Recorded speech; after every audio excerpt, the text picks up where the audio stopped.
Desa Tirta Asih, lereng gunung yang sunyi dan penuh kabut. Disinilah kisah ini bermula. Tahun 2004, kehidupan di desa itu berjalan lambat. Hujan jarang turun, tanahnya keras, dan para petani hanya bisa berharap pada rezeki yang tak pasti. Pak Dirman adalah salah satu petani tua di desa itu. Sehari-hari ia bekerja di ladang kecilnya, dibantu anak semata wayangnya. Yati, istrinya sudah lama meninggal. Hidup mereka sederhana, terlalu sederhana. Orang-orang mengenal Pak Dirman sebagai pria pendiam, jarang bicara, dan kalaupun menyapa hanya sebatas angguk. Tapi ia dikenal jujur dan tak pernah macam-macam. Namun, semua berubah pada suatu malam Jumat Kliwon. Malam itu, tak ada suara jangkrik. Angin berhenti bertiup. Langit gelap pekat. Di bawah remang pelita, Pak Dirman terlihat berjalan diam-diam ke arah hutan belakang desa. Ia membawa kendi berisi air bunga 7 rupa, seekor ayam cemani yang diikat kaki dan paruhnya, serta secari kertas kuno yang berisi tulisan Jawa halus. Tak ada yang tahu tujuannya, kecuali satu. Ia ingin hidupnya berubah. Ia berjalan hingga ke tengah hutan, di mana kabut menggantung rendah dan bau dupa mengambang di udara. Di sanalah ia bertemu seseorang, sosok tua berjubah hitam, berjenggot putih panjang, dan mata merah menyala. Dialah Mbah Rejo, nama yang hanya dibisikkan warga, tapi tak pernah disebut terang-terangan. Kau datang karena tanahmu mati, dan kau ingin hidupmu berbuah, ucap Mbah Rejo dengan suara berat. Tapi ingat, tanah yang tumbuh dari darah harus dibayar dengan darah. Pak Dirman diam, lalu menunduk. Kalau memang itu syaratnya, saya terima. Mbah Rejo mengangguk perlahan. Kau akan panen lebih dari orang-orang, tapi tumbal harus dari darahmu sendiri. Bila kau setuju, esok pagi tanahmu akan hidup kembali. Pak Dirman mengangguk. Dalam pikirannya, ia membayangkan ladangnya penuh hasil. Ia membayangkan Yati hidup lebih baik. Ia tidak tahu bahwa setiap keinginan besar datang dengan harga yang tak terlihat. Esok paginya, warga geger. Ladang Pak Dirman yang dulu tandus, kini hijau penuh tanaman. Padi tinggi, cabai merah menyala, dan tanahnya lembut seperti habis disiram embun suci. Tapi tak seorang pun tahu, malam itu Pak Dirman telah menjual lebih dari sekadar niat. Ia telah menyerahkan garis nasibnya sendiri. Hanya dalam waktu 2 minggu, hasil ladang Pak Dirman melimpah. Setiap hari ia memanen padi, cabai, dan tomat dengan kualitas yang jauh lebih baik dari petani manapun. Warga desa kagum, tapi juga curiga. Kok bisa ya, tanah kering gitu jadi subur mendadak? Bisik Bu Ratmi pada suaminya saat lewat depan ladang Pak Dirman. Pak RT Harjo pun mencatat hal ini. Ia bukan orang yang mudah percaya. Pengalamannya sebagai ketua RT sudah cukup lama, dan ia hafal benar siapa yang jujur dan siapa yang menyimpan sesuatu. Sementara itu, Yati merasa ada yang berubah dari ayahnya. Dulu Pak Dirman sering bercanda kecil dengannya. Sekarang, ia jadi pendiam. Matanya sering kosong saat menatap jauh ke arah ladang, seolah melihat sesuatu yang tak terlihat. Suatu malam, Yati terbangun karena mendengar suara erangan dari dapur. Saat ia intip, Pak Dirman sedang menggenggam pisau tajam sambil menangis di depan kendi tanah. Lihat yang sama seperti yang ia bawa ke hutan. Tangannya gemetar, tubuhnya berkeringat dingin. Ayah, bisik Yati lirih. Pak Dirman terkejut, lalu buru-buru menyimpan kendi itu ke dalam lemari kayu tua yang selalu dikunci. Kamu belum tidur? Sudah. Masuk. Ayah cuma lagi sakit kepala. Tapi malam itu, Yati mulai mencatat hal-hal aneh. Kucing kampung peliharaannya mati tanpa sebab. Ayam-ayam tetangga mendadak hilang. Dan satu persatu warga mulai mengeluhkan mimpi buruk. Pak RT juga menemukan sesuatu. Di tengah ladang Pak Dirman, ia melihat jejak kaki kecil, seperti milik anak-anak, namun telanjang, dan hanya muncul saat malam hari. Arah jejak itu menuju gubuk kecil, tempat penyimpanan hasil panen Pak Dirman. Namun yang paling menyeramkan adalah laporan dari seorang pemuda desa bernama Tono. Pak RT, saya lihat ada bayangan gede banget berdiri di belakang. Pak Dirman waktu dia lagi nyabit, badannya tinggi, matanya merah, dan kayak bisik-bisik ke telinganya. Wajah Pak RT pucat. Ia tahu ini bukan hasil kerja keras semata. Ada sesuatu yang kelam sedang bermain di balik kesuburan ladang itu. Dan belum ada yang tahu bahwa waktu untuk membayar tumbal itu semakin dekat. 3 minggu setelah ladangnya menjadi sumber panen ajaib, Pak Dirman makin tertutup. Ia jarang keluar rumah selain ke ladang. Bahkan saat warga mengadakan syukuran panen bersama, ia hanya menitipkan sedikit beras tanpa hadir. Yati mulai merasakan sesuatu yang lebih mengganggu. Malam-malamnya dipenuhi mimpi buruk. Dalam tidurnya, ia selalu melihat sosok tinggi hitam berdiri di tengah sawah, memanggil namanya dengan suara serak. Ya Ati, waktu mendekat. Yati terbangun dengan keringat dingin. Berkali-kali dan setiap pagi, ia menemukan kendi tanah liat. Ayahnya yang disembunyikan di lemari berubah posisi, seolah dipindahkan seseorang. Suatu malam, rasa penasaran membuat Yati memberanikan diri membuka lemari itu. Saat ayahnya tertidur, kendi itu kini memiliki retakan samar, dan di bagian mulutnya menetes cairan merah kehitaman. Darah. Yati menjerit pelan dan menutup kembali kendi itu. Esoknya, Pak Dirman seperti tahu apa yang terjadi.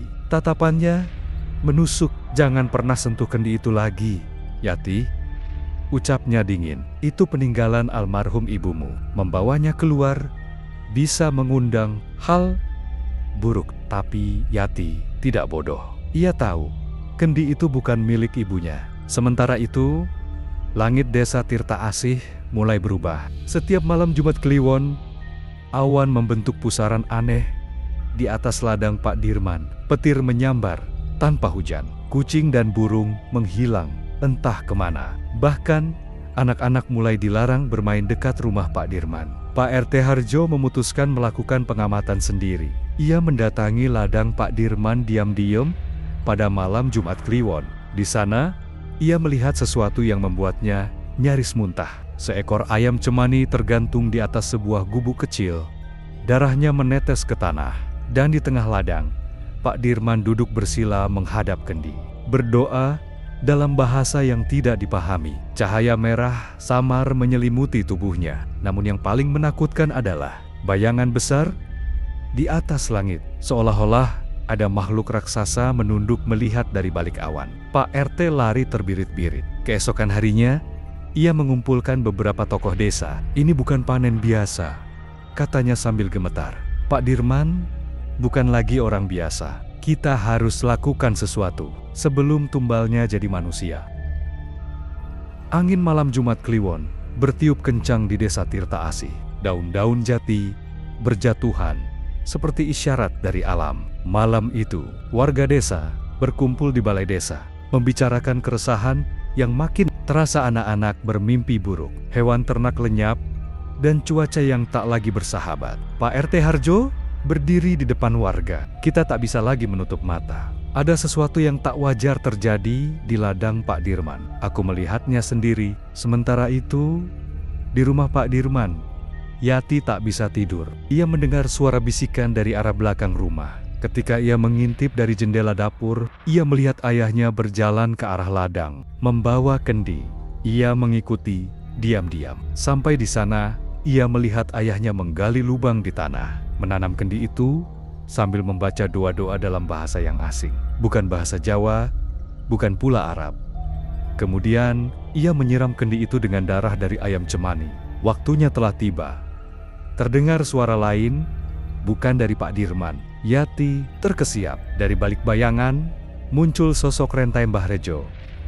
Tubuhnya kurus, kulitnya keriput, seperti pohon tua. Ia mengenakan jubah hitam dan membawa tongkat dari tulang. Kau sudah tahu syaratnya, Dirman. Tumbal pertama harus dipenuhi malam ini. Tanah butuh darah manusia agar perjanjian tetap berlaku. Kalau tidak, hasil panenmu akan kembali jadi lumpur dan keluargamu jadi gantinya.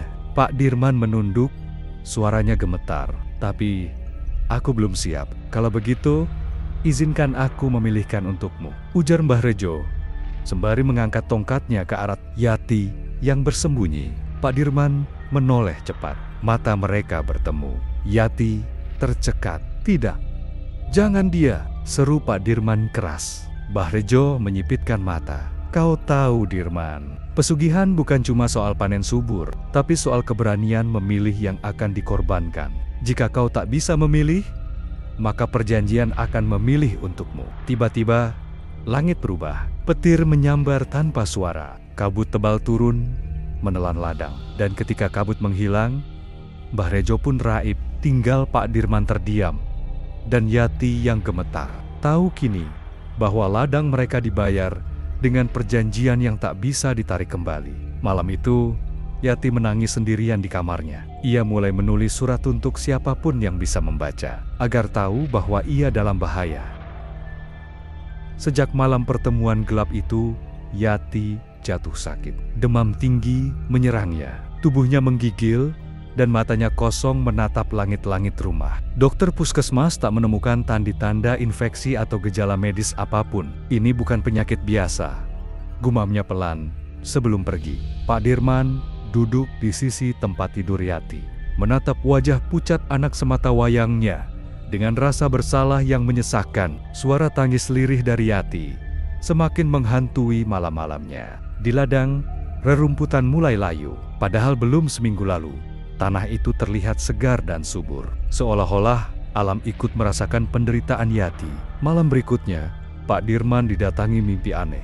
Dalam mimpinya, ia berdiri di tengah ladang yang kering. Di depannya, berdiri sosok Yati berlumur tanah dan darah. Menatapnya tanpa pupil. Bapak, pilih sawah. Atau, aku. Pak Dirman terbangun dengan teriakan. Keringatnya membasahi bantal. Dari luar jendela, terdengar suara tawa pelan. Suara Mbah Rejo. Pagi harinya, Bu Ratmi datang membawa bubur dan air jahe. Yati sakit ya Pak? Saya dengar tadi malam dia ngigau. Katanya ada suara di dalam rumah. Pak Dirman hanya mengangguk. Tapi sebelum Bu Ratmi pulang, ia berbisik pelan. Pak RT lagi nyari orang pintar. Pak, katanya mau bantu Yati. Mendengar itu, wajah Pak Dirman berubah pucat. Sore itu, tanpa banyak bicara, ia menuju ke gubuk di tengah ladang. Di sana, kendi itu sudah retak lebih dalam, dan tanah tempat ia menguburnya kini berlendir. Sudah waktunya, suara Mbah Rejo muncul, entah dari mana. Aku tak mau Yati jadi tumbalnya, kata Pak Dirman, menggigil. Maka berikan yang lain, sebelum tanah mengambil anakmu sendiri. Mbah Rejo menancapkan tongkatnya ke tanah, dan tanah itu berdenyut, seperti jantung hidup. Malam itu, Yati kejang hebat. Matanya terbalik, bibirnya membiru, tubuhnya terangkat beberapa senti dari ranjang. Pak Dirman hanya bisa menangis sambil memeluk tubuh putrinya. Aku akan cari tumbal lain, aku janji, isaknya. Dan entah dari mana, suara angin membisik di telinganya. Janji, sudah dicatat. Kau tak bisa lari lagi, Dirman. Malam itu, sunyi mencekam. Pak Dirman duduk memandangi kendi yang kini hampir hancur. Di atas tanah yang berlendir seperti napas hidup, hembusan angin membawa bau busuk tanah basah bercampur kemenyan basi. Ia tahu waktunya sudah tiba. Yati tak kunjung membaik. Bahkan tubuhnya kini semakin kurus. Napasnya memburu seperti tersedak oleh sesuatu yang tak terlihat. Ia seperti perlahan-lahan dicabut dari dunia ini. Satu hela nafas dalam setiap detik kesakitan. Pak Dirman mulai kehilangan akal. Dalam ketakutan dan keputusasaannya, pikirannya berputar ke satu nama. Bu Ratmi. Tetangga cerewet yang selalu ikut campur, yang diam-diam tahu terlalu banyak, dan yang tidak akan dicari orang jika hilang mendadak. Malam berikutnya, ia mengetuk pintu rumah Bu Ratmi. Bu, Yati makin parah. Saya butuh bantuan, ucapnya dengan suara gemetar, berpura-pura putus asa. Bu Ratmi, yang memang peduli, langsung mengenakan selendangnya dan mengikuti Pak Dirman menuju rumahnya. Ia tak tahu bahwa langkahnya malam itu adalah jalan satu arah. Namun, saat sampai di rumah Pak Dirman, ada yang aneh. Ruang tamu gelap, hanya diterangi satu lampu teplok kecil. Yati tak terlihat. Tapi kendi itu yang dulu dikubur di ladang kini ada di ruang tamu, utuh kembali, dan mengeluarkan suara lirih seperti bayi menangis. Pak Dirman? Pak Dirman, ini apa?" Suara Bu Ratmi mulai panik. Tapi sebelum ia bisa lari, pintu tertutup sendiri. Kendi itu pecah dengan sendirinya, dan kabut hitam menyembur keluar, melilit tubuh Bu Ratmi. Pak Dirman hanya berdiri, membisu. Suara-suara dari kabut mulai mengisap kesadaran Bu Ratmi. Lalu, sunyi. Keesokan paginya, Pak Dirman mendapati Yati duduk di tepi ranjang. Matanya sudah terbuka, wajahnya kembali cerah. "Bapak, aku mimpi peluk ibu tadi malam. Hangat sekali," katanya lirih. Pak Dirman tersenyum pahit. Ia tahu itu bukan mimpi. Tapi ketika ia membuka pintu rumah, Pak RT Harjo sudah berdiri di luar. Wajahnya tegas dan curiga. "Bu Ratmi belum pulang semalam. Ada yang aneh, Pak Dirman?" Pak Dirman menelan ludahnya. Darah di tangannya belum sempat ia cuci. Pak RT Harjo berdiri di depan rumah Pak Dirman, menatap tajam ke arah tangannya yang gemetar. "Darah itu dari mana, Pak?" Pak Dirman gugup. Ia buru-buru menyeka tangannya ke celana. "Ayam, Pak RT, saya potong ayam tadi pagi buat Yati." Pak RT hanya diam, matanya menyapu sekeliling rumah, lalu menatap kendi tua yang kini diletakkan di sudut. Ruangan retak dan tampak menghitam. Ada hawa tak sedap di rumah itu, sesuatu yang tak bisa dijelaskan logika. "Kalau Bu Ratmi muncul, tolong kabari saya, ya Pak Dirman." "Pasti, Pak, pasti," sahut Pak Dirman.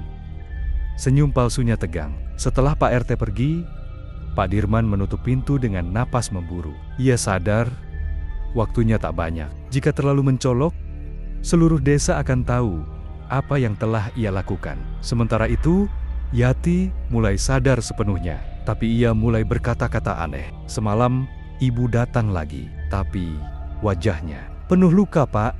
Dia pegang tanganku, dingin banget, terus bilang, 'Bukan aku yang harusnya pergi, bukan aku.'" Pak Dirman tercekat. Ia tak bisa menjawab. Dan yang lebih menakutkan lagi, setiap malam Yati mulai menggambar wajah-wajah aneh. Wajah-wajah dengan mata bolong dan mulut menganga penuh tanah.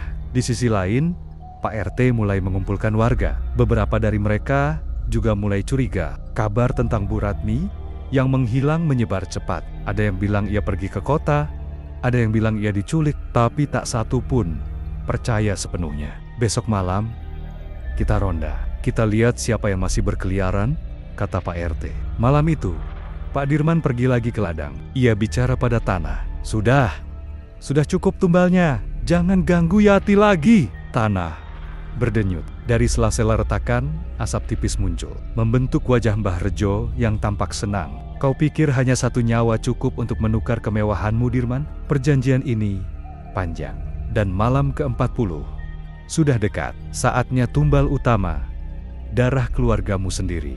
Pak Dirman berteriak, "Tidak, aku tak akan serahkan Yati." Tapi suara tawa bergema dari tanah, dari pepohonan, dari udara, dan dari kejauhan. Pak RT Harjo yang mengintai diam-diam, menyaksikan segalanya dengan mata yang tak lagi bisa membohongi rasa takutnya. Malam itu, suasana desa Tirta Asih berubah. Bukan hanya dingin yang menusuk kulit, tapi ketegangan yang menggantung di udara. Pak RT Harjo mengumpulkan beberapa warga untuk ronda malam. Mereka membawa senter, pentungan, dan doa dalam hati. "Jangan pecah barisan. Kalau lihat apapun yang aneh, jangan lari duluan," ujar Pak RT. Matanya sesekali melirik ke arah rumah Pak Dirman yang tampak gelap dan sepi. Sementara itu, di dalam rumahnya, Pak Dirman duduk menggigil di depan kendi tua. Wajah Mbah Rejo muncul samar di permukaan air hitam di dalam kendi. "Jika kau menolak memberikan darah anakmu, maka tanah akan menagih sendiri. Pilihannya, kau yang mengorbankan, atau dia diambil dengan paksa." Pak Dirman menggeleng, berbisik, "Yati tak bersalah. Jangan sentuh dia." Tiba-tiba kendi itu bergetar, dan suara jeritan perempuan menggema dari dalamnya. Jeritan yang sangat mirip suara Bu Ratmi, seolah disiksa di dimensi lain. Di luar, Pak RT dan warga menyusuri jalur pematang sawah. Mereka mencium bau amis yang menyengat. Salah satu warga, Darto, menunjuk ke arah bekas jejak kaki yang menapak di lumpur. "Aneh, Jejaknya cuma satu arah, tapi gak ada jejak baliknya. Jejak itu membawa mereka menuju gubuk kosong di dekat ladang Pak Dirman. Ketika mereka membuka pintu, mereka terkejut. Dindingnya dipenuhi coretan arang yang membentuk wajah-wajah tanpa mata. Di sudut gubuk, ada bungkusan kain putih yang mengeluarkan bau busuk. Saat dibuka, mereka menemukan boneka jerami dengan baju milik Bu Ratmi yang masih menetes darah segar. Ini semacam tumbal, teriak salah satu warga. Pak RT memandangi boneka itu, lalu bergumam lirih. Dirman, apa yang kau lakukan sebenarnya? Kembali ke rumah, Yati berdiri di jendela. Ia menatap ke arah gubuk jauh di ujung ladang. Ayah, ibu, berdiri di sana. Pak Dirman menghampiri. Matanya ikut melihat ke arah yang ditunjuk. Dan benar di bawah sinar bulan yang redup, berdiri sesosok perempuan dengan wajah mengelupas dan baju koyak. Wajah Bu Ratmi. Matanya menatap lurus ke arah rumah. Dan mulutnya bergerak pelan, membentuk satu kata, tumbal. Malam terasa panjang di rumah Pak Dirman. Sejak penampakan Bu Ratmi di ladang, suasana rumah berubah menjadi lebih dingin dan muram. Yati terus mengigau, menyebut nama-nama yang bahkan tak pernah ia kenal. Ayah, malam ini ibu datang lagi, tapi dia tidak sendiri. Ada anak kecil, tangannya terbakar. Dia menangis, lalu menunjuk ke arah kita. Pak Dirman makin ketakutan. Ia tahu itu bukan sekadar mimpi anak kecil. Itu pertanda arwah para korban pesugihannya mulai keluar dari alam mereka. Sementara itu, di rumah Pak RT Harjo, suasana tegang. Ia menyusun laporan dan catatan tentang kejadian-kejadian aneh yang semakin sering terjadi. Suara aneh dari ladang, ternak mati mendadak, dan yang paling mengerikan, bayi milik warga yang lahir tanpa suara tangis. Ini bukan hanya urusan pribadi. Ini sudah merasuki desa, ujar Pak RT kepada beberapa warga yang mulai percaya ada kekuatan jahat bermain di Tirta Asih. Di malam yang sama, Pak Dirman bermimpi aneh. Ia berada di tengah ladang, di mana seluruh tumbuhan berubah menjadi tangan-tangan manusia yang memohon ampun. Kendi tua berada di tengah, berdarah, dan di atasnya berdiri Mbah Rejo dengan mata hitam pekat. Waktu hampir habis. Dirman, malam ke-40, tinggal 3 hari. Tumbal utamamu belum kau berikan, maka biarkan tanah menagihnya. Pak Dirman terbangun dengan tubuh basah oleh keringat. Dari jendela kamarnya, ia melihat sosok Bu Ratmi lagi. Kali ini lebih dekat, mulutnya robek, dan di dalamnya keluar tangisan bayi. Dirman, anakmu, milik kami. Sekarang, Pak Dirman berteriak, membangunkan Yati. Tapi anak itu sudah berdiri, menatap keluar jendela. Matanya kosong. Ayah, mereka sudah datang. Tiba-tiba kendi di ruang tamu pecah dengan sendirinya. Darah menyembur dari dalamnya. Di luar rumah, Pak RT dan warga berlari ke arah rumah Pak Dirman setelah mendengar suara jeritan. Tapi saat mereka sampai di depan rumah itu, pintu tertutup rapat. Dan dari balik jendela, tampak Yati berdiri sendirian, menatap mereka. Tapi wajahnya bukan lagi Yati. Desa Tirta Asih tak lagi seperti dulu. Setelah malam itu, desas-desus semakin menjadi. Warga bicara pelan, seolah takut sesuatu sedang menguping dari balik pohon, dari balik bayang-bayang rumah. Pagi itu, ladang Pak Dirman menjadi pusat perhatian. Ladang jagung yang dulu subur, kini penuh dengan bercak merah gelap. Pak RT Harjo, yang datang lebih dulu ke lokasi, langsung merasa merinding. Ini darah, bisiknya, sambil menyentuh tanah. Bau anyir menusuk hidung. Tak jauh dari situ, seekor kambing warga ditemukan mati tanpa darah di tubuhnya. Kulitnya mengering seperti dijilat api. Pak Dirman tak keluar rumah sejak malam jeritan itu. Yati juga tak terlihat. Warga mulai panik.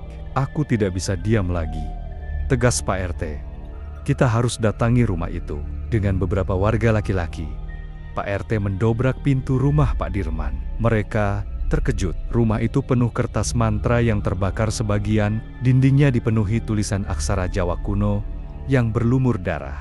Di tengah ruangan, kendi tua yang pecah itu kini kembali utuh. tapi kali ini mengeluarkan aroma busuk menyengat. Dan di sampingnya, Yati, ia duduk diam, mengenakan gaun putih kotor. Matanya kosong, dan dari ujung bibirnya mengalir darah hitam.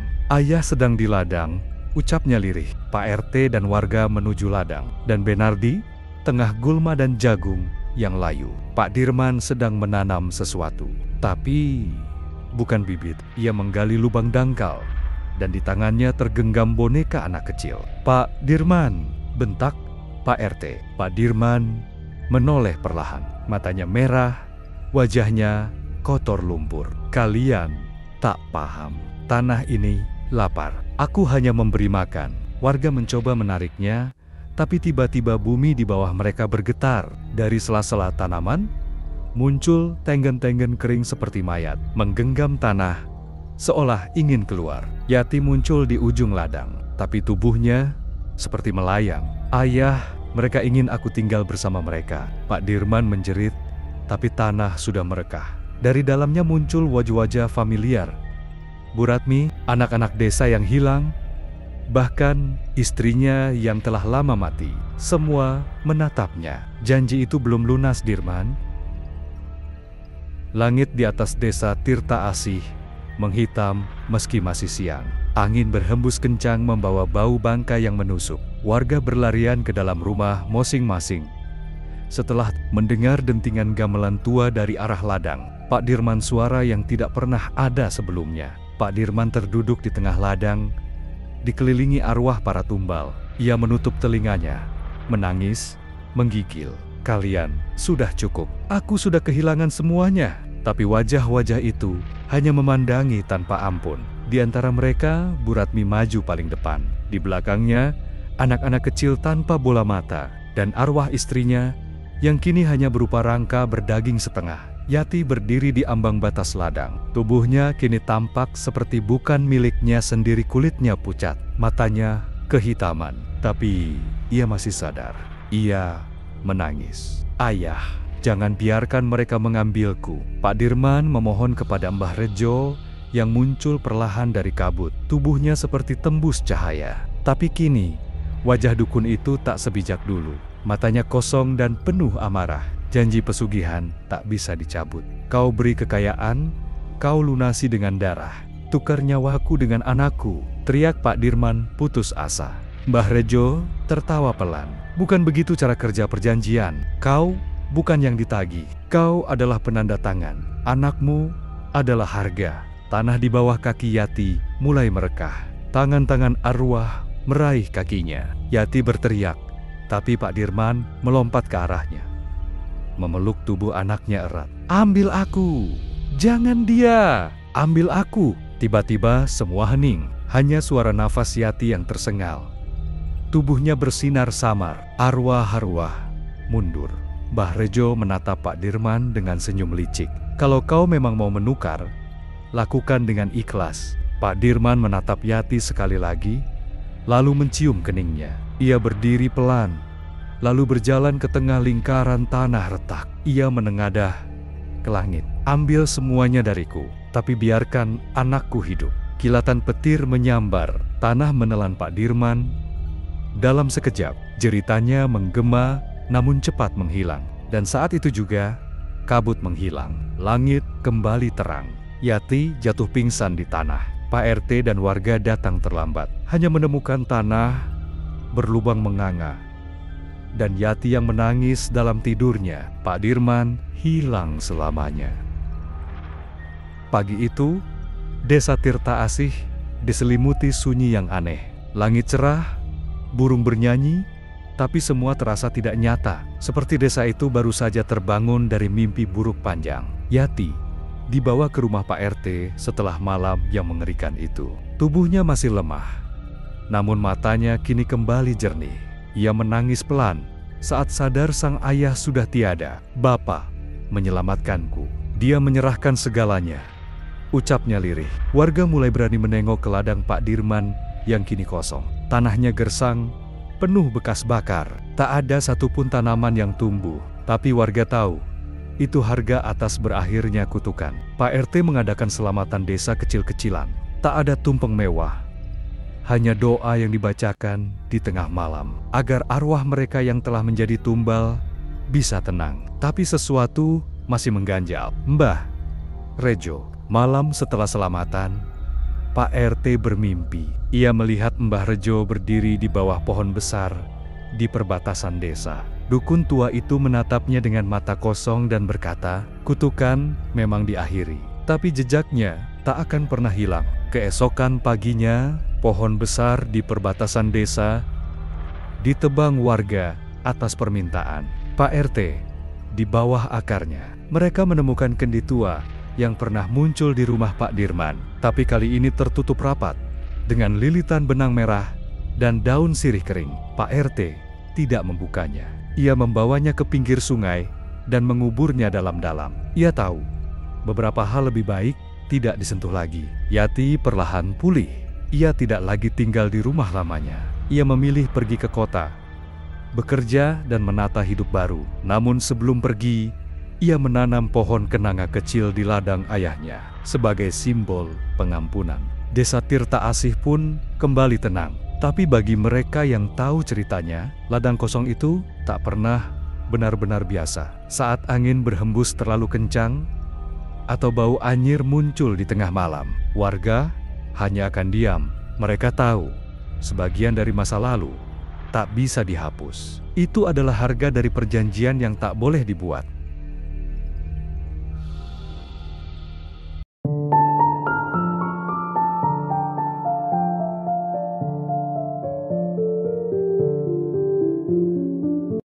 Di sebuah desa sunyi bernama Panenjoan, terdapat makam tua yang tak pernah disentuh waktu. Terlupakan, tersembunyi, dan dikelilingi mitos. Konon, setiap malam Jumat Kliwon akan terdengar isak tangis lirih dari salah satu kubur tak bernama. Tangisan itu tak mengancam, tapi siapapun yang mencoba mendekat akan dihantui bayangan putih yang hanya menangis. Inilah kisah misterius si pocong menangis yang perlahan membuka luka lama, menguak dosa, dan menuntut keadilan yang tak pernah diberikan. Pak Romli Kuncen, makam tua, diam penuh rahasia dan menyimpan rasa bersalah yang mendalam. Sosok gaib dari masa lalu tidak menyerang, hanya menangis. Semakin misteri terungkap, semakin jelas bahwa ia adalah korban ketidakadilan. Suara jangkrik dan desir angin malam menyelimuti desa Panenjoan, sebuah kampung kecil yang dikelilingi perbukitan hijau dan ladang yang menguning menjelang panen. Hari itu adalah malam Jumat Kliwon. Yani, seorang wartawan lokal yang baru pindah ke desa itu karena tugas liputan budaya dan kepercayaan masyarakat pedesaan. Belum tahu apa-apa tentang sejarah kelam desa tersebut. Ia menyewa rumah kayu kecil tak jauh dari kaki bukit tempat warga percaya sesuatu tinggal. Malam pertamanya terasa biasa, hingga tepat pukul 12 malam terdengar suara isak tangis, bukan jeritan, bukan lolongan, tapi tangisan lirih seperti seseorang menahan rasa sakit luar biasa. Awalnya Yani mengira itu suara hewan malam, tapi saat dia membuka jendela, tidak ada apa-apa, hanya arah bukit yang gelap dan angin dingin yang menusuk. Keesokan paginya, Yani bertanya kepada tetangganya, Bu Sari, seorang ibu paruh baya yang dikenal cerewet namun baik hati. Bu, semalam saya dengar ada yang nangis dari arah bukit. Itu suara apa ya? Wajah Bu Sari langsung berubah pucat. Suaranya merendah. Kamu dengar juga, Nak? Waduh, kamu jangan banyak tanya soal itu. Sudah jadi kebiasaan lama. Setiap malam Jumat Kliwon, memang suka ada suara tangisan dari arah makam tua. Kami biasa sebut suara dari sana. Dari makam? Iya, tapi bukan semua makam. Ada satu kubur tanpa nama yang katanya dihuni pocong. Tapi dia tidak marah, tidak menyerang. Dia hanya menangis, seperti orang yang tak pernah didengarkan. Yani mencatat semua itu di buku kecilnya. Rasa penasaran mulai tumbuh. Ia memutuskan untuk menyelidiki sendiri. Malam berikutnya, ia membawa perekam suara, berjalan perlahan ke arah bukit, melewati jalan setapak yang dipenuhi ilalang. Semakin dekat ke makam tua, udara terasa lebih dingin, dan dunia seolah menjadi sunyi. Tiba-tiba, rekamannya menangkap suara lirih. Hah, maaf. Isak tangis terdengar jelas. Dan saat Yani menoleh ke kanan, di antara dua batu nisan tua, ada sosok putih berdiri. Tidak bergerak, wajahnya tertutup kain. Tapi dari celah lubang matanya, air mengalir pelan. Pocong itu menangis. Yani tak mampu bergerak, badannya kaku. Tapi sesaat sebelum pingsan, ia mendengar suara lirih namaku. Kembalikan namaku. Layar hitam, episode pertama pun berakhir dengan penuh misteri.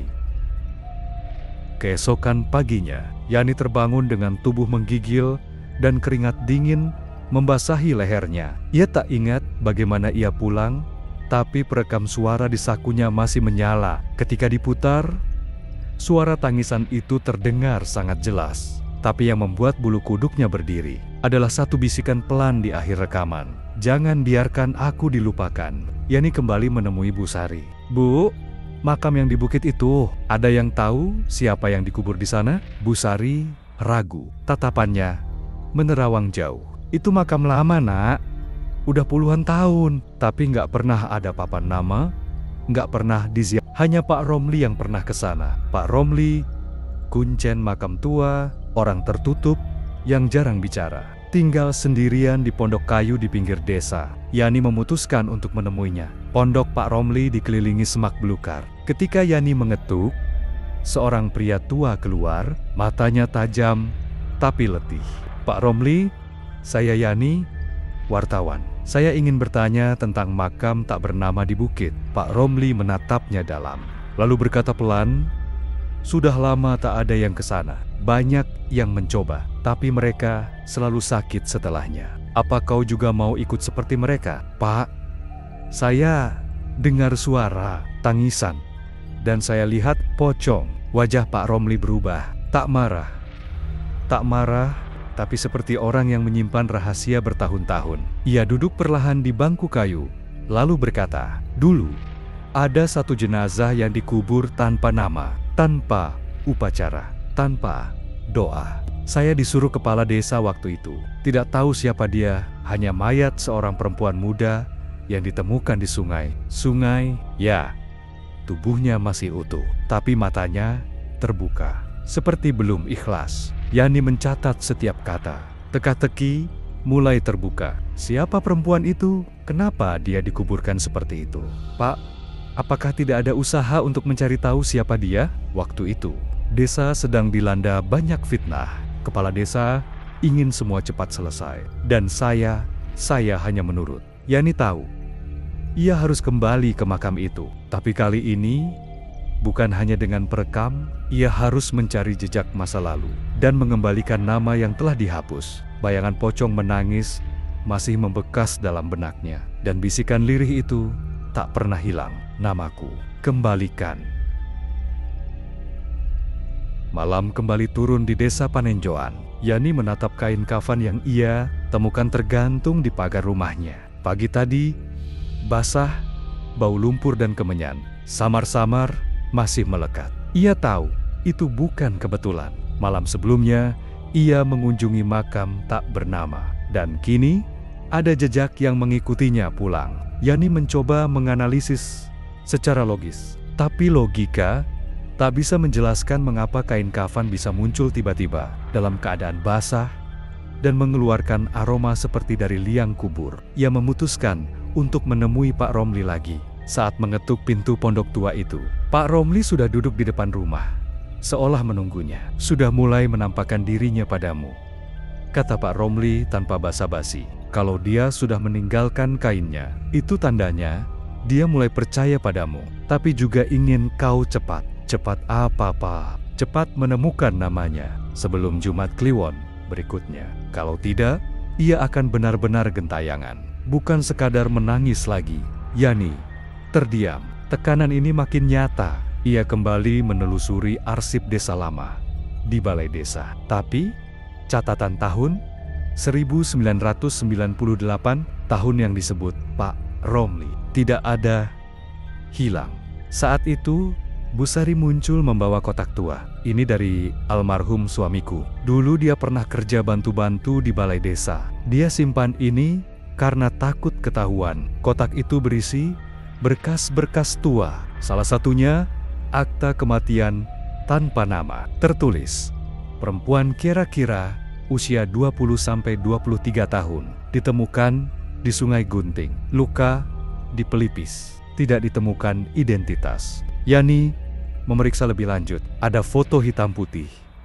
Usang, seorang perempuan muda dengan sorot mata kosong. Dan di balik foto itu, tertulis dengan tulisan tangan R. Bu, tahu siapa ini? Bu Sari menutup mulutnya. Matanya mulai berkaca-kaca. Itu kayak anaknya, Mak Jumirah. Tapi dia udah lama pergi dari desa. Anaknya dibawa kabur sama lelaki kota. Katanya hamil di luar nikah. Waktu itu aib besar. Desa ini nggak pernah mau cerita tentang itu lagi. Yani mencatat nama Mak Jumirah.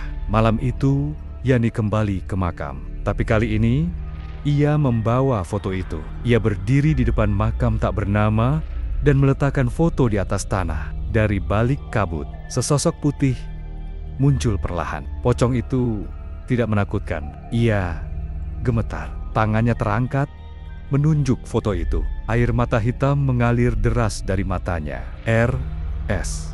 bisiknya lirih. R. Ratna Sari. Yani terdiam. Untuk pertama kalinya, ia mendengar namanya. Ratna Sari. Tiba-tiba, tanah di bawah nisan retak perlahan. Dan dari sela-sela retakan itu, muncul ujung kain kafan. Masih basah dan mencengkram ujung kaki Yani. Gelap. Pagi itu, kabut belum benar-benar pergi saat Yani melangkahkan kaki menuju ujung desa. Rumah Mak Jumirah berdiri terpencil di bawah pohon waru tua, tampak lapuk dan nyaris rubuh. Konon, setelah anak perempuannya menghilang 20 tahun lalu, Mak Jumirah hidup menyendiri. Ia mengetuk pintu 3 kali. Tak ada jawaban. Tapi daun pintu bergoyang perlahan, terbuka sendiri. Permisi, Mak, saya Yani. Wartawan dari majalah daerah ingin bicara soal Ratna Sari. Dari dalam rumah gelap itu, suara serak tua menjawab. Kenapa sekarang? Kenapa bukan 20 tahun lalu? Mak Jumirah duduk di atas dipan kayu, matanya keriput, tapi tajam. Di pangkuannya, ada sebuah boneka kain lusuh. Kau temukan makamnya? Yani mengangguk perlahan.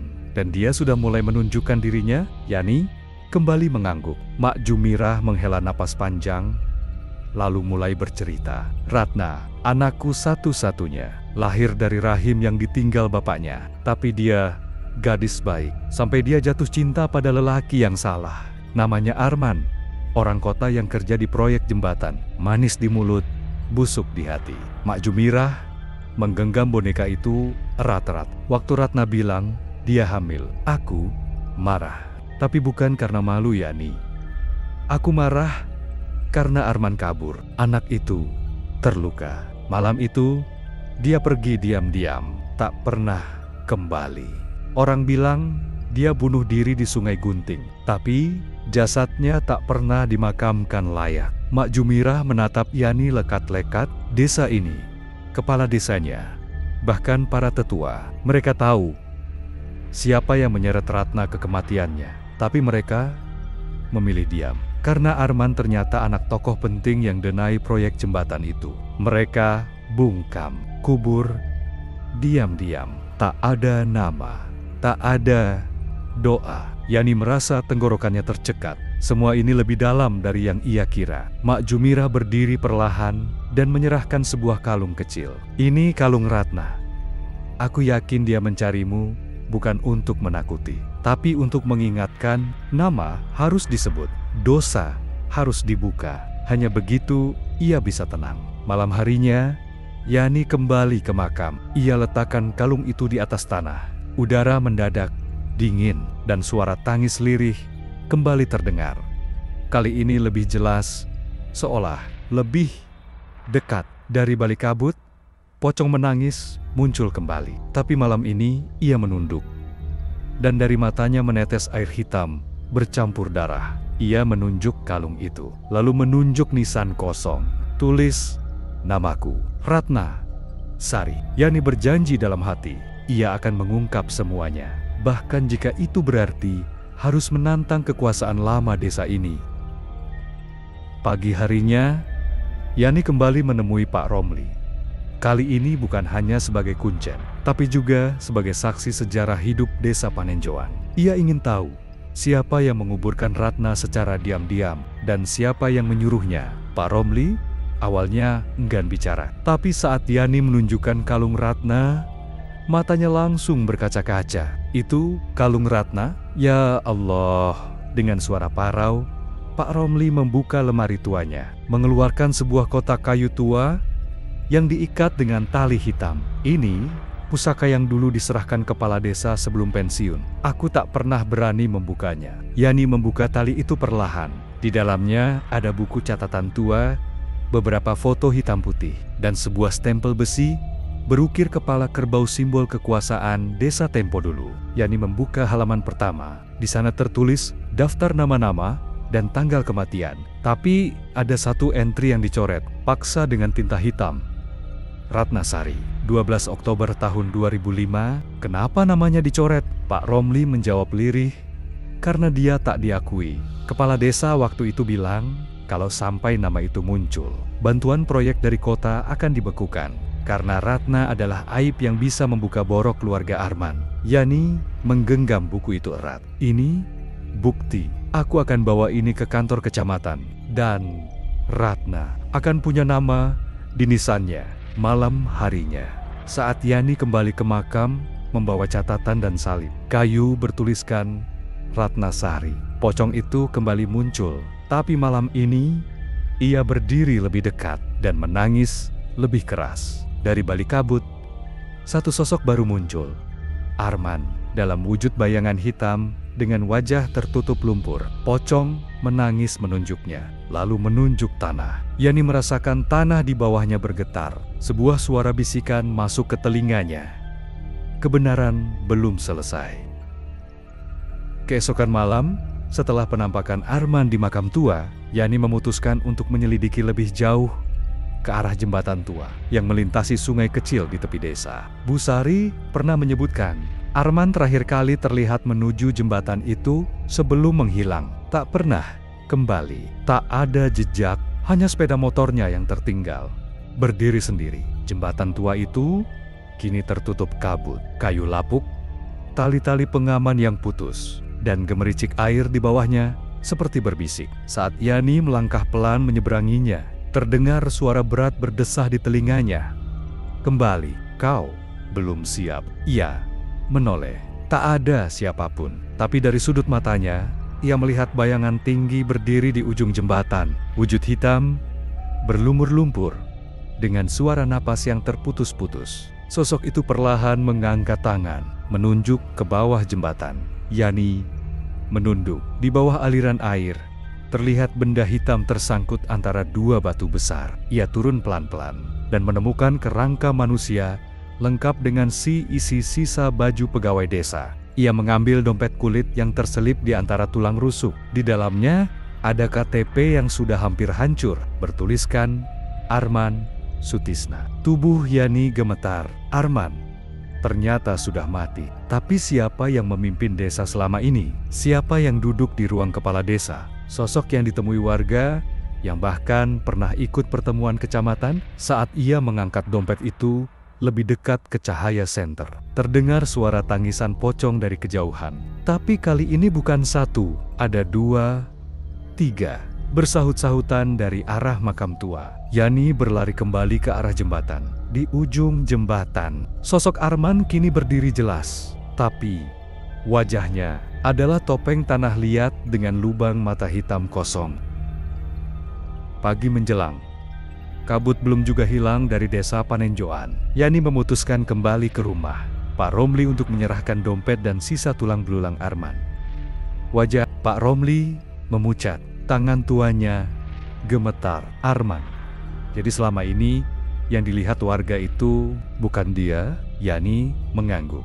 Mungkin hanya wujud yang menyerupai. Tapi, kenapa Pak Romli membuka sebuah laci rahasia di balik rak buku bambu? Di dalamnya tersimpan topeng tanah liat dengan ukiran menyeramkan, mata bolong hitam, dan bercak darah kering di bagian dagu. Ini milik kepala desa terdahulu. Katanya, hanya boleh dipakai saat musyawarah adat. Tapi setelah Arman hilang, topeng ini muncul di rumahnya. Yani memegang topeng itu. Dingin. Seolah ada sesuatu yang hidup di balik tanah keringnya. Saat ia menatap bagian dalamnya, ada tulisan halus, hampir tak terlihat, yang memakai, takkan dikenali. Yang dikenali, takkan dipercaya. Malam harinya, warga digegerkan oleh penampakan seorang kepala desa berjalan mondar-mondir di balai desa. Padahal semua tahu, ruangan itu telah kosong sejak pagi. Yani datang diam-diam membawa topeng itu. Ia menyelinap ke dalam, dan di sana duduk sosok yang sangat mirip Arman, tapi tubuhnya pucat seperti kapur. Saat Yani masuk, sosok itu berdiri perlahan. "Kenapa kau bawa itu?" tanyanya dengan suara berat. Yani tak menjawab. Ia hanya mendekat, lalu meletakkan topeng itu di meja. Sosok itu mulai mengejang. Tubuhnya seperti pecah, dan perlahan berubah menjadi asap hitam yang terbang ke arah hutan belakang. Topeng itu ternyata bukan sekadar warisan, tapi alat pemanggil arwah, dan entitas yang menyamar sebagai Arman kini bebas berkeliaran. Yani menatap kosong keluar jendela balai desa, dan dari kejauhan terdengar suara tangisan pocong lagi. Tapi kali ini disertai suara tertawa kecil yang menyeramkan. Setelah peristiwa topeng dan asap hitam di balai desa, malam berikutnya Yani kembali mengunjungi makam tua. Kali ini ia ditemani Pak Romli dan membawa sesajen kecil. Kabut makin pekat, namun suara tangisan telah berubah. Bukan hanya isakan, tetapi juga tawa lirih seperti anak-anak. Mereka tiba di gerbang makam yang telah lama ditutup rantai besi berkarat. Namun rantai itu kini terlepas, menggantung seperti digerogoti waktu. Yani hendak melangkah, tapi tiba-tiba dari balik kabut muncul seorang anak kecil, kira-kira berusia 6 tahun. Rambutnya panjang, menutupi wajah, dan mengenakan pakaian putih dekil. Ia berdiri diam, lalu berkata pelan, "Kak Yani, jangan masuk. Nanti kakak juga menangis seperti mereka." Yani terdiam. Pak Romli memucat. "Siapa kau?" tanya Yani. Anak itu mengangkat wajahnya perlahan. Wajahnya pucat, matanya kosong seperti tak berbola. Di dahinya ada bekas jahitan panjang. "Namaku Darsi. Aku yang dikubur paling pertama." Saat semua mulai dibungkam, ia menunjuk ke dalam makam, tepat ke sebuah batu nisan retak tanpa nama. "Kuburku ada di sana." Mereka semua melihat, tapi tak berani bicara. "Karena itu aku dijadikan penjaga, agar yang hidup tak ikut dalam kematian mereka." Yani perlahan melangkah maju, tetapi Darsih tiba-tiba melompat dan berdiri di hadapannya, menatap tajam. "Kakak bawa sesuatu dari orang jahat. Topeng itu harus dikubur sebelum yang di dalamnya memakai tubuh kakak." Yani menoleh ke Pak Romli. Ia mengangguk pasrah. Mereka menggali lubang kecil di dekat nisan tanpa nama, lalu mengubur topeng tanah liat itu di sana. Saat tanah terakhir ditimbun, angin berhenti berhembus. Sunyi. Darsih tersenyum, lalu berbalik masuk ke kabut. Tapi sebelum menghilang, ia berkata lirih, "Jika ingin tahu siapa yang mengurung kami, cari buku hitam di rumah yang tak pernah dibuka." Pagi harinya, Yani terbangun dengan perasaan ganjil. Mimpinya dipenuhi suara Darsih yang terus mengulang, "Rumah yang tak pernah dibuka, rumah yang tak pernah dibuka." Yani pun mendatangi Bu Sari yang sedang menyapu halaman depan warung. "Bu, ada rumah tua yang gak pernah dibuka di desa ini?" Bu Sari diam sejenak. Wajahnya langsung berubah pucat. "Ada. Rumah Pak Lurah yang lama. Sejak istrinya meninggal tiba-tiba dan anaknya hilang, rumah itu dikunci rapat, gak ada yang berani sentuh," katanya angker. Yani meminta ditunjukkan rumah itu. Letaknya di ujung desa, tertutup pagar besi berkarat dan dipenuhi ilalang. Jendelanya gelap dan dindingnya penuh lumut. Dengan dorongan rasa ingin tahu yang membara, Yani melompati pagar dan masuk lewat jendela rusak. Suasana dalam rumah sangat pengap. Bau busuk dan debu memenuhi udara. Di ruang tengah, ada lukisan keluarga tua, Pak Lurah, istrinya, dan seorang anak kecil Darcy. Ia menyusuri koridor belakang dan menemukan sebuah lemari tua. Di dalamnya tersembunyi sebuah buku tebal berkulit hitam, sangat tua dan rapuh. Halaman pertama bertuliskan, catatan Kepala Desa Panenjoan. Rahasia tidak untuk dibaca. Dengan tangan gemetar, Yani membuka lembar demi lembar. Isinya mencengangkan. Pengakuan tentang ritual gelap yang pernah dilakukan oleh beberapa tokoh desa, termasuk Pak Lurah dan Mak Jumirah. Mereka pernah melakukan ritual pengunci. Arwah mengorbankan anak-anak untuk menutup aib desa. Nama terakhir di daftar korban, Darcy. Tiba, lampu minyak di sudut ruangan menyala sendiri, dan dari arah kamar terdengar suara langkah kaki kecil menuju Yani. Ia segera keluar rumah membawa buku hitam itu. Dari belakang terdengar jeritan perempuan, suara tangis dan amarah bersatu. Yani menoleh. Di jendela berdiri sosok perempuan dengan wajah rusak, mengenakan kebaya berdarah. Kau membangunkan mereka. Malam itu, langit seperti menggelap lebih cepat. Langit desa Panenjoan ditutup awan kelabu, dan udara menjadi berat, seperti mengandung bisikan yang tak kasat mata. Malam Jumat Kliwon telah tiba. Yani duduk di depan meja kayu di rumah kontrakannya. Di hadapannya, buku hitam tua yang ia ambil dari rumah kepala desa lama. Jemarinya ragu membuka halaman terakhir. Di bagian bawah, tercatat waktu kematian Darcy dengan catatan, ritual gagal, arwah menolak, dikurung. Tiba-tiba, angin menerpa jendela dengan keras. Lampu minyak padam. Dari luar rumah, terdengar suara ua a.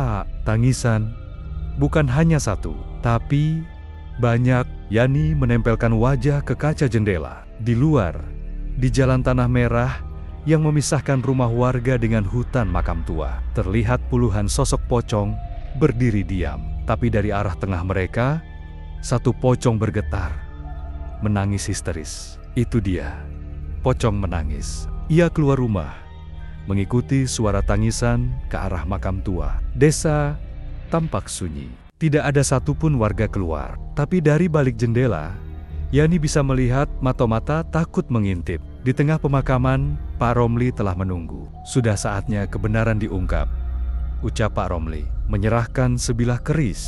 Karatan yang dulu pernah disembunyikan di bawah balai desa. Keris itu dulunya digunakan dalam ritual penyegelan roh. Dan satu-satunya yang bisa membuka segel adalah darah keturunan yang tidak bersalah. Yani, kamu cucu dari Darcy. Dunia Yani runtuh seketika. Air mata mengalir dari mata pocong menangis. Dia mengangguk pelan, seperti mengakui ikatan darah itu.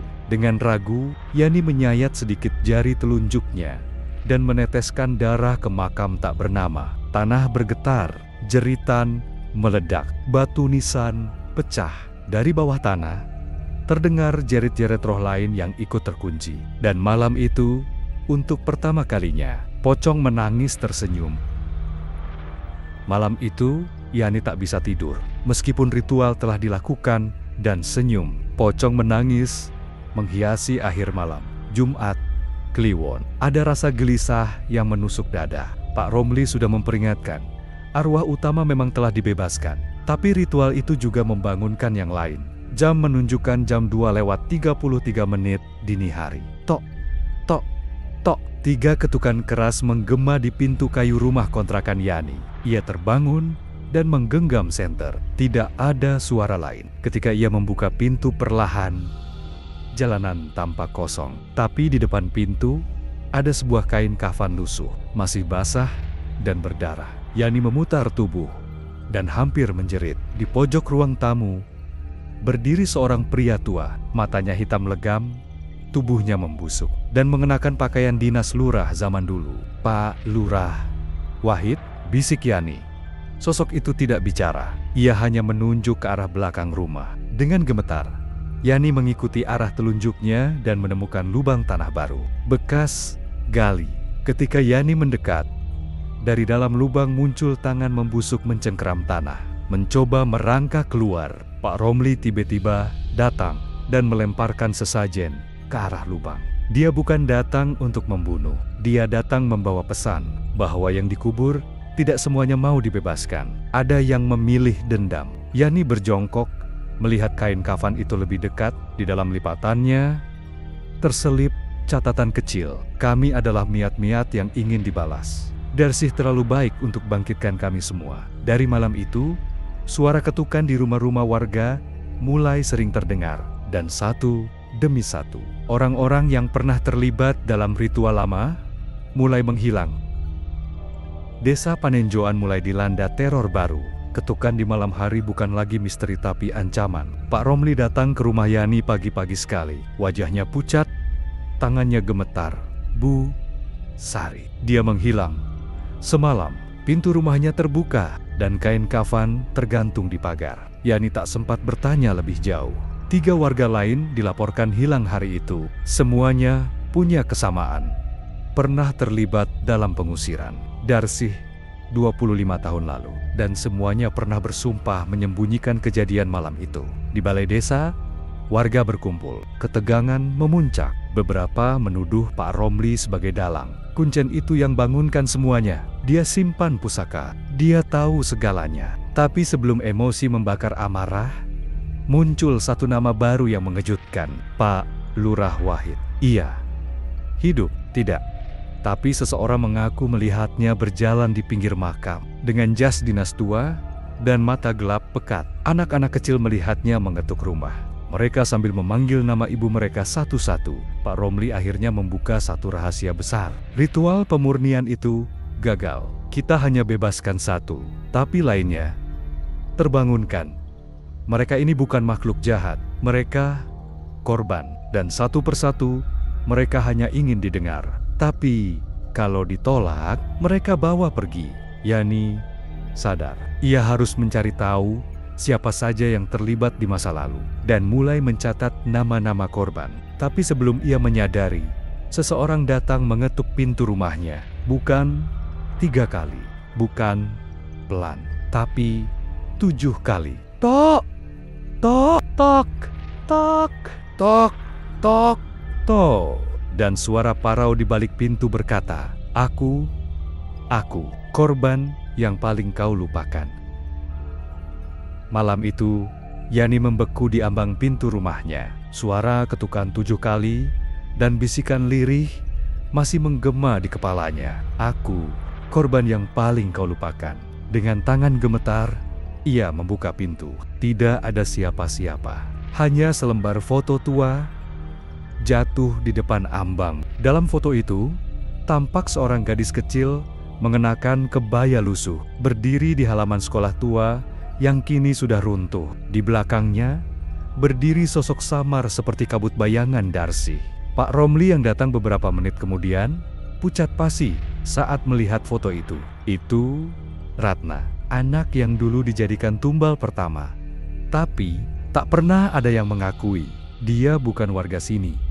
Dia hanyalah anak kecil yang dibawa dari luar oleh Pak Lurah Wahid dulu. Ternyata, Ratna adalah arwah pertama yang dibangunkan. Tapi karena ia terlalu kecil, suaranya tak terdengar. Keluhannya tak sampai. Yani sadar, selama ini mereka hanya fokus pada Darsih. Padahal, masih ada banyak korban yang lebih menderita. Malam itu, suara tangis anak kecil terdengar dari sekolah tua. Yani dan Pak Romli menyusup ke sana. Dinding penuh coretan kapur bertuliskan satu kalimat berulang. Aku pulang, aku pulang, aku pulang. Di tengah ruangan kelas, tampak sesosok kecil berlutut. Rambutnya menutupi wajah. Tubuhnya menggigil. Ia memeluk boneka lusuh. Saat Yani mendekat, suara kecil itu berbisik. Kenapa tidak ada yang mencari aku? Tangis Ratna membuat ruangan bergetar. Jendela pecah satu persatu. Lampu padam. Udara menjadi dingin beku. Pak Romli langsung membaca mantra pemulihan. Tapi Ratna hanya ingin dikenang. Ia tidak haus balas dendam. Ia hanya ingin disebut namanya, diakui sebagai korban. Yani memeluk boneka itu. Dan dalam keheningan malam, berkata pelan, "Ratna, maafkan kami." Perlahan, suara tangis mereda, bayangan di dinding menghilang, cahaya kembali normal. Tapi sebelum mereka keluar dari sekolah tua, coretan baru muncul sendiri di papan tulis. Masih ada satu lagi. Dia paling marah. Suasana desa Panenjoan berubah drastis. Angin tak lagi berhembus lembut, burung hantu tak bersuara. Langit seolah menghitam lebih awal dari biasanya. Yani duduk di ruang tamu, rumah Pak Romli bersama Bu Sari, yang datang membawa kabar buruk. Bayi tetangga hilang semalam, hanya ditemukan guling berlumuran tanah di ranjangnya. Pak Romli menunduk dalam, tangannya bergetar, wajahnya kelam. Ini bukan lagi tangisan, ini dendam. Yani memaksa Pak Romli bicara. Setelah semua yang mereka lalui, ia harus tahu siapa arwah terakhir yang disebut Ratna. Dan akhirnya Pak Romli mengaku Darsi bukan korban terakhir. Ia hanya yang paling dikenal. Tapi yang paling marah adalah ayahnya. Nama pria itu Sarkawi, seorang petani miskin yang anak dan istrinya dibunuh atas perintah Pak Lurah Wahid. Demi ritual kekuasaan, tubuh Sarkawi dibakar hidup-hidup di ladang. Setelah ia mencoba mengadukan kejadian itu ke pihak kabupaten, semua warga diperintahkan diam. Dan sejak itu, ladang itu tak pernah bisa ditanami lagi, tanahnya basah seperti daging. Pak Romli menyimpan potongan tulang jari Sarkawi sebagai jimat perlindungan desa. Tapi kini, jimat itu pecah sendiri. Tengah malam, suara dari langit menggema. Kau semua memetik hasil dari pohon yang tumbuh dari darahku. Petir menyambar, langit memerah. Sosok besar bermata api berdiri di tengah lapangan desa. Sosok hantu berpakaian kompeng camping dengan tubuh terbakar, berteriak keras hingga kaca rumah pecah. Desa lumpuh, semua hewan ternak mati, air sumur mendidih. Yani tahu ini tak bisa dilawan, maka ia melangkah ke tengah lapangan, membawa semua peninggalan korban, foto Darsi, boneka Ratna, dan tanah dari ladang pembantaian. Ia menunduk dan dengan suara gemetar berkata, "Kami ingat.